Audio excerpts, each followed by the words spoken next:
আমাদের এখানে উপস্থিত আছেন এহসান মাহমুদ, লেখক, নির্বাহী সম্পাদক দৈনিক আমাদের সময়।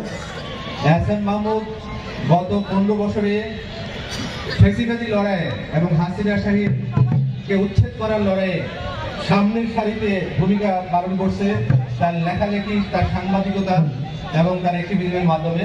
এবং এই কারণে সে দুইবার চাকরি হারাইছে।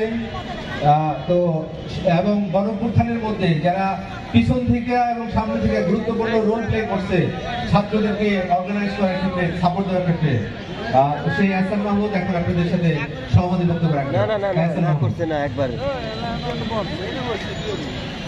একবার উড়াইল তো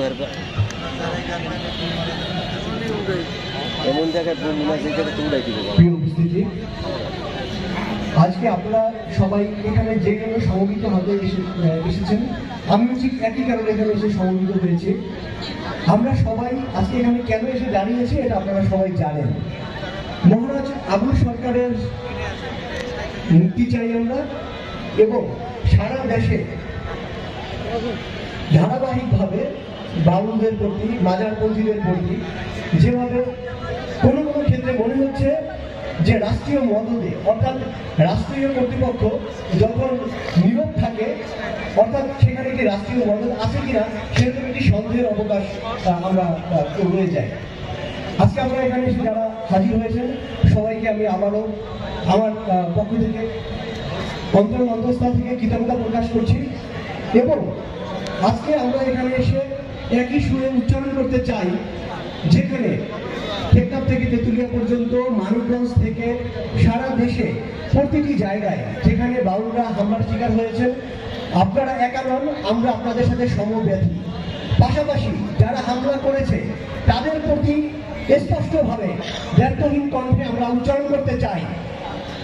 আমরা আমার অগ্রজ ছোট গুরুজন ফরাদ ভাই এখানে উপস্থিত আছেন।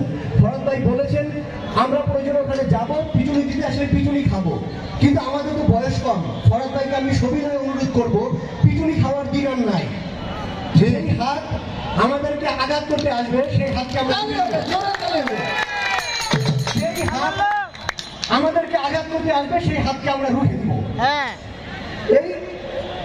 এটা হচ্ছে কি আমাদের অঙ্গীকার। 5ই আগস্টের পরে আমরা সারা দেশে বিভিন্ন জায়গায় দেখেছি এরা নিজেদেরকে ধর্মীয় দল দাবি করে, ধর্মভিত্তিক দল দাবি করে, এমন গোষ্ঠী, এমন কতিপয় গোষ্ঠী এই হামলার সাথে জড়িত।